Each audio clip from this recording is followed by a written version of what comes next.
My name is Chief Mike Penry. I'm the police chief here at Wake Tech. Today, what I want to talk to you guys about is active shooter training. Because we are on a school campus, we want to make sure you guys understand what your responsibility is in an active shooter situation and how you can remain safe. So we want to cover a couple of basics for you this morning. As I'm going along, if you have a question, feel free to raise your hand. And there's only one bad question. Does anybody know what the bad question is? The unasked question. If you do not ask a question and you have it, that's a bad question. So if you have a question about anything we're talking about today, feel free to raise your hand, and then at the end, we'll take questions about anything related to the police department to see if I can help you understand our role here at the school. So today, I want to talk to you first of all about Wake Tech Warn, okay? Wake Tech Warn. Wake Tech Warn is a tool that we use to communicate with you in the event of an emergency.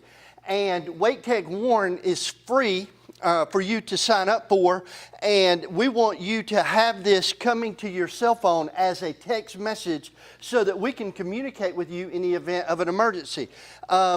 Everybody that attends Wake Tech and has a Wake Tech email address automatically has Wake Tech Warn.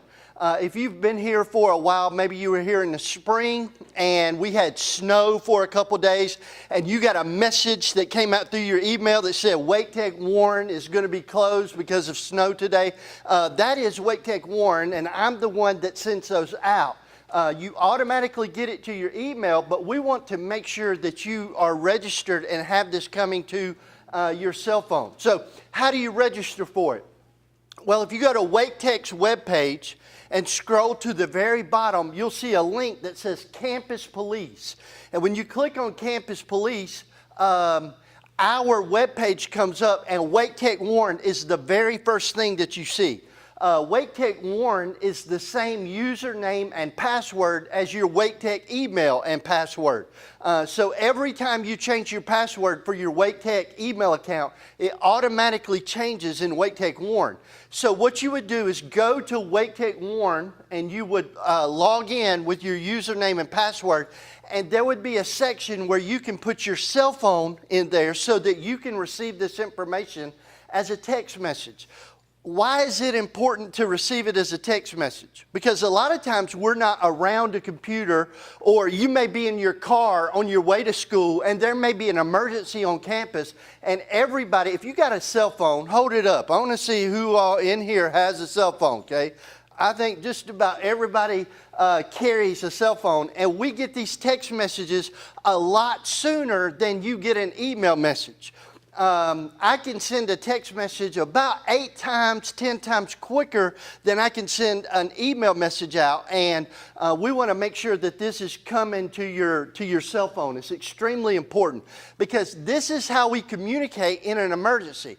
If there was an emergency here at the Beltline Center, the only way you would get information from the police department is through Wake Tech Warn. And we want you guys to know exactly what's going on so that you can remain safe. So are there any questions about Wake Tech Warn?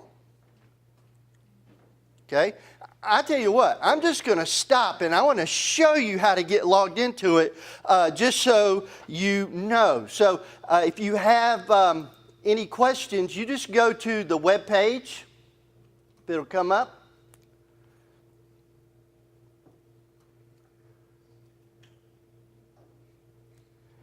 And scroll to the very bottom. And right there, you see Campus Police. Okay? You just click on Campus Police.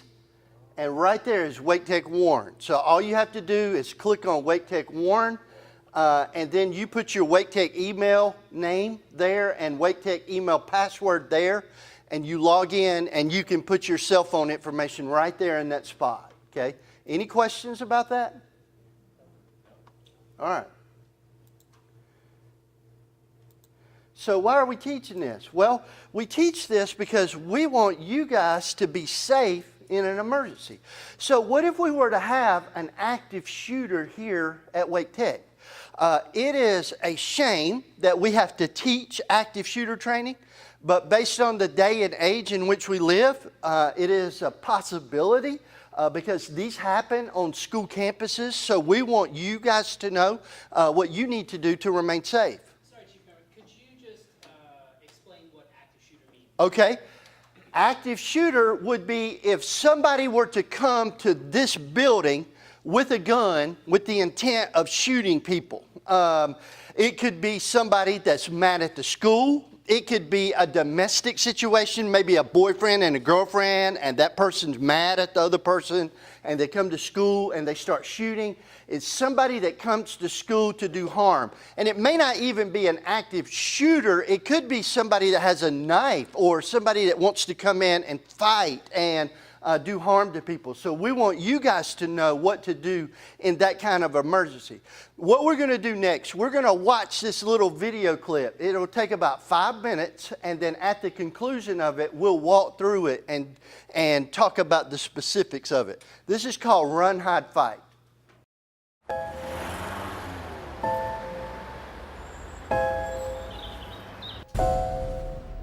It may feel like just another day at the office.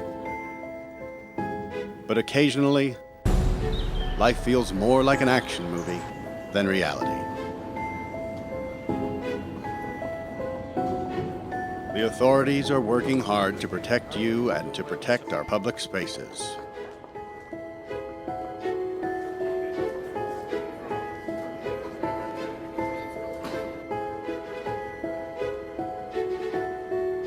But sometimes bad people do bad things. Their motivations are different. The warning signs may vary, but the devastating effects are the same. And unfortunately, you need to be prepared for the worst.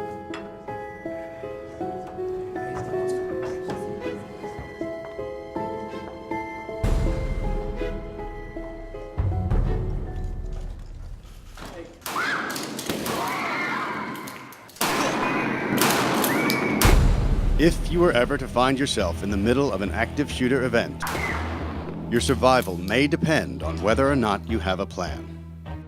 The plan doesn't have to be complicated. There are 3 things you could do that make a difference.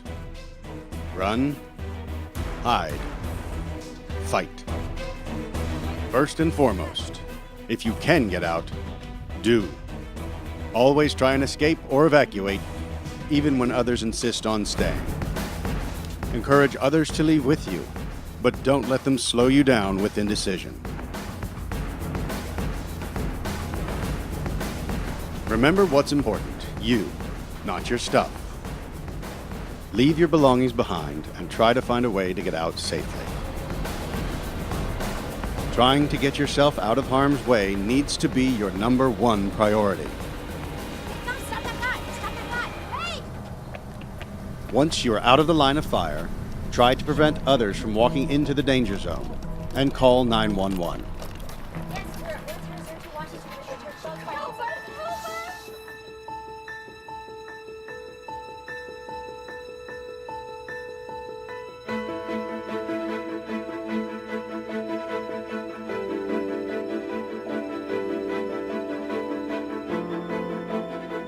If you can't get out safely, you need to find a place to hide.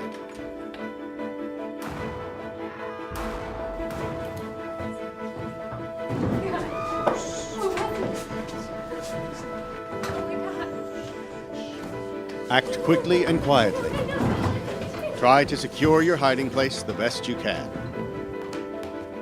Turn out lights, and if possible, remember to lock doors. Silence your ringer and vibration mode on your cell phone. And if you can't find a safe room or closet, try to conceal yourself behind large objects that may protect you. Do your best to remain quiet and calm.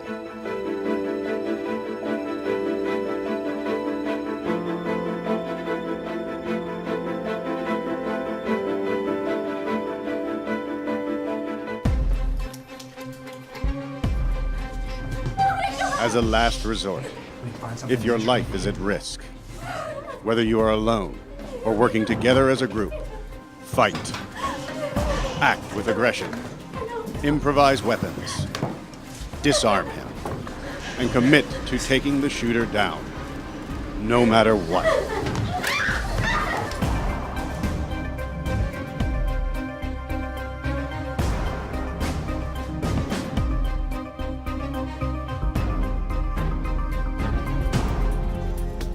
Try to be aware of your environment. Always have an exit plan. Know that in an incident like this, victims are generally chosen randomly. The event is unpredictable and may evolve quickly. The first responders on the scene are not there to evacuate or tend to the injured. They are well trained and are there to stop the shooter.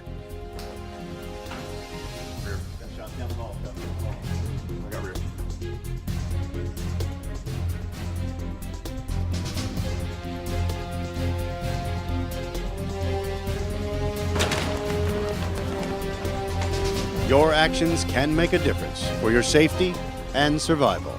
Be aware and be prepared. And if you find yourself facing an active shooter, there are 3 key things you need to remember to survive. Run, hide, fight.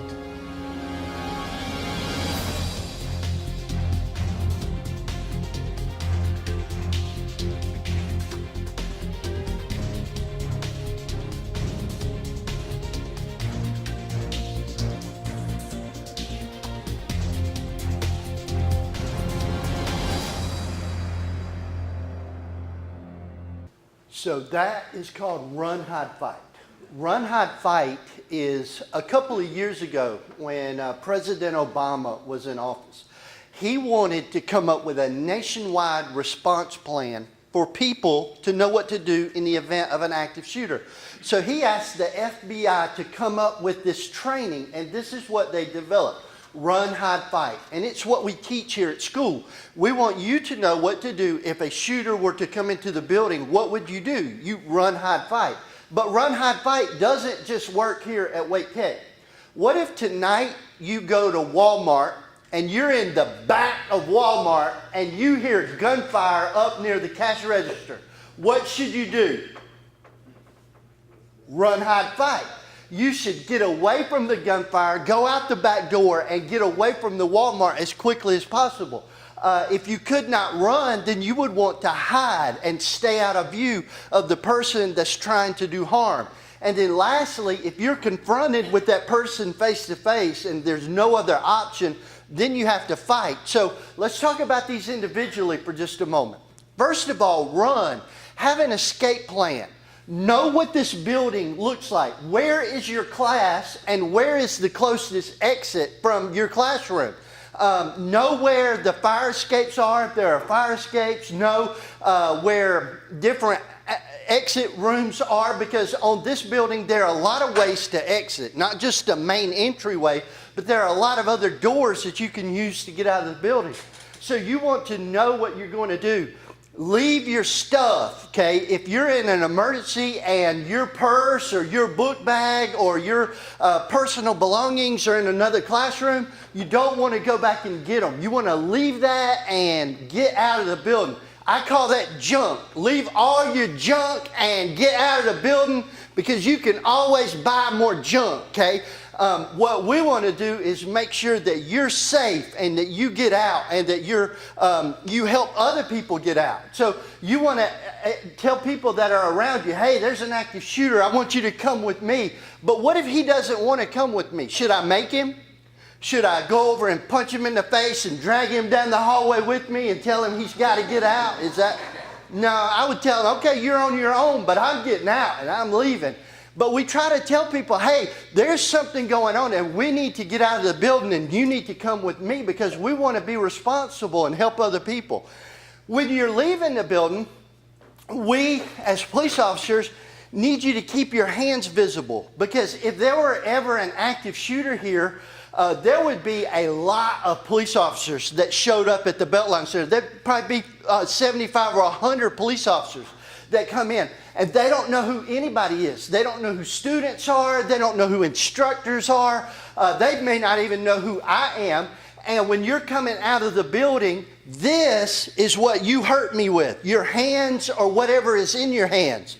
And when you're coming out of the building, the reason we ask you to keep your hands up is so that we know you don't have anything in your hands that you can hurt me with, because we're trying to figure out who the shooter is, and that's who we're trying to stop. So we just want to make sure that you are safe and that you don't have anything that you can hurt me with. So keep your hands up. And then when you get out, call 911 and tell them where you are and tell them what's going on so that we can get more help and more resources. Any questions about what to do when you run? Okay? Anything? All right, let's talk about hide for a minute. Let's say we are in this classroom right now and we hear gunfire in the hallway. How can we hide in this classroom? Based on the video that you just watched, what are some things that we can do to make sure we stay safe in this room right here? Close the door, make sure it's locked. What can we do with these desks? Oh, we can pile them up against the door and we can keep the doors from opening. And we do whatever we can to stay safe. We cut our cell phones off so they're not ringing, so that people know that they don't know that we're in here. And we try to stay out of view. So we would want to stay away from that window so that people could not see us in here if they're going down the hall. I'm going to show you a couple photos of people that were in classrooms or offices and had to lock their building down. In this office, they could not lock the door, so they slid the computer printer over, they took the cables off, and they tied it to the door handle to keep it from opening. So on this door here, because it opens to the inside this way, we could take these tables and we could pile them up against this door to keep it from opening. In this classroom, they took all the tables and chairs and they piled them up against the door so that even if they got the door open, the shooter could not get in. He was still blocked from coming in. They're doing the same thing here. These doors back in the back, they do not have locks on them, so we can't lock those doors. But what you can do is you can take a belt or you can take a cord from off the floor here, and you see the hinge on the arm at the top. If you wrap it around that hinge, it'll prevent that door from being opened. So with everything in this classroom, we've got a lot of tools that we can use to keep ourselves safe in this classroom. That's why we want to teach you this training so that you always remember that, because active shooters don't just happen at schools. They happen at businesses. They happen at Walmart. They happen at churches. And anywhere you go, we want you to have this in your mind so that you can stay safe. All right? And then lastly, fight. If the shooter were to come into the classroom, what is his goal? What's his goal? To kill people, to kill as many people as possible. So if we come face to face with that person, we have to have the mentality, it's my life or his life, and I'm going to fight him with everything that I can. I'm going to do everything in my power to take that guy out. This is the absolute last resort. We don't want you to run down the hallway trying to find that guy and fight him. This is the last resort if you're face to face with him, because he's got a weapon, okay? He's got an advantage on us. This says to attempt to incapacitate the shooter, all right? Now, in plain English, it means beat him on the ground until he can't move no more and he's knocked out, okay? That's what we mean. You're trying to do everything you can to stop that guy from hurting you and hurting other people. Improvise weapons. There are things that we can use in this classroom as a weapon. I can take this chair and I can pick it up and I can throw it at that guy and I can use it as a weapon. That's a great weapon. In this silver cup right here, anybody got a guess what's inside this silver cup? Coffee, okay? Is it cold or hot? It's hot. I'll take the lid off and I will throw it right in his face so that it's hot liquid on his face. This is a weapon. And then I would throw this at him or I would hit him with it. So we have to use what we have around us. We've got books that we can throw, bottles. We can use a lot of different stuff as weapons. A pen is a great weapon if you had to use it. So you have to think about these things. Because at this point, you're fighting for your life. You're fighting for your life. Okay? We're talking at this point, there's no police officer in the room. It's you and the shooter, and you have to decide if you want to live or die and what you're going to do to make that happen. You have to have that mentality, okay? And we want you to think about those things. Any questions about fight? Run, hide, fight. Anybody? Okay? The last thing that I want to cover for just a minute is for people that have a concealed carry permit. Because sometimes we get a lot of questions about a concealed carry permit. If you have a concealed carry permit, a gun permit, then you can bring your weapon to school, but it has to remain in the vehicle. It cannot come out of the vehicle. It has to stay in a closed container of a locked vehicle. Closed container means glove box or center console between the driver's seat and the passenger seat. Or maybe it's a book bag and the gun has to stay out of sight. And it only applies to handguns, and it only applies to people that have a concealed carry permit, okay? If you're thinking, do I have a concealed carry permit? You don't, okay? You would know that already. You've taken the class. It's a class you have to take, and it's money that you have to pay, and you get an actual permit. So if you don't have one, this does not apply to you. Anybody else that brings a weapon to school, they get arrested and they have to go downtown to jail. We take everybody to jail that brings a weapon to school because we want y'all to be safe. Okay, that's my job.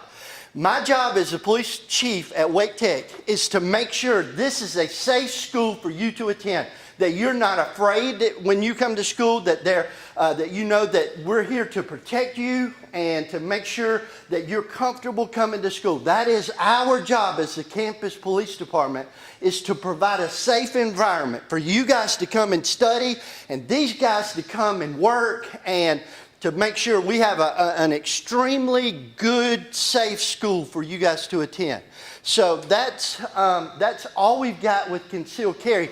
Any questions about this right here, concealed carry permit? All right. That is it for active shooter training, okay?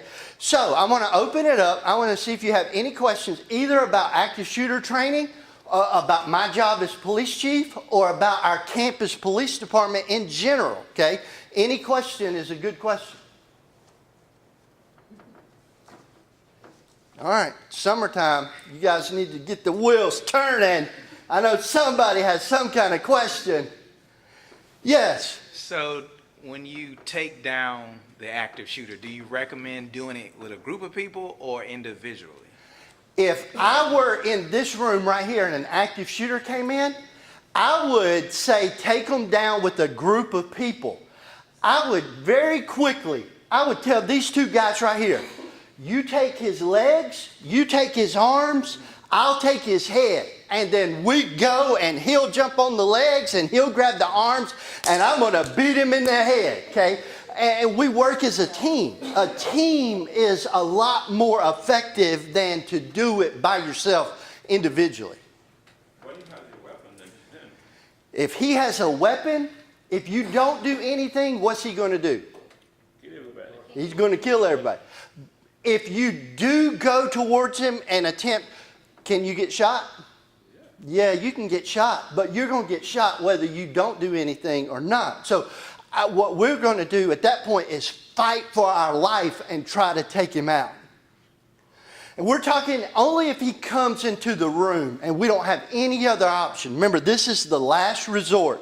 This is when we're face to face with him and we don't have any other choice at this point. Our first job is to run and to get out. That's always the first option, is to get away. Any other questions? Police department, active shooter. Excuse me, Yes. what is your recommendation, for example, in a situation my friends, panic people, crying, no more, I need help. When if they're shot Yeah. or if they're panicked, Yeah, panic people. yeah. People do get panicked. And when people get scared, they do one of three things. They all start with F. Fight, they want to fight. Flight, they want to run and get away. What do you think the third one might be? Right. Freeze. Some people, when they're in a scary situation, they don't know what to do. Right. They don't hear, they get tunnel vision, and they don't know what to do. Those are the ones that we want to help. If she's frozen, I want to come say, hey, come with me. I want to help you get out. And we take her by the hand. We actually help her get out. But if she refuses, we leave her right there. But we try to do everything we can to help that person out. Okay? Any other questions?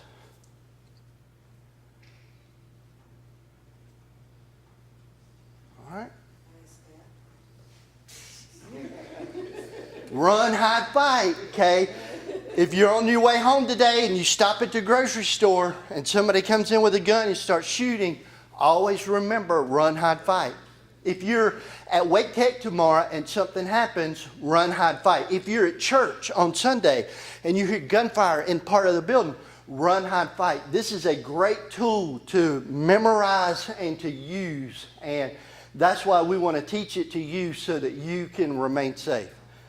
All right, that's all I got. Thanks, guys, for coming.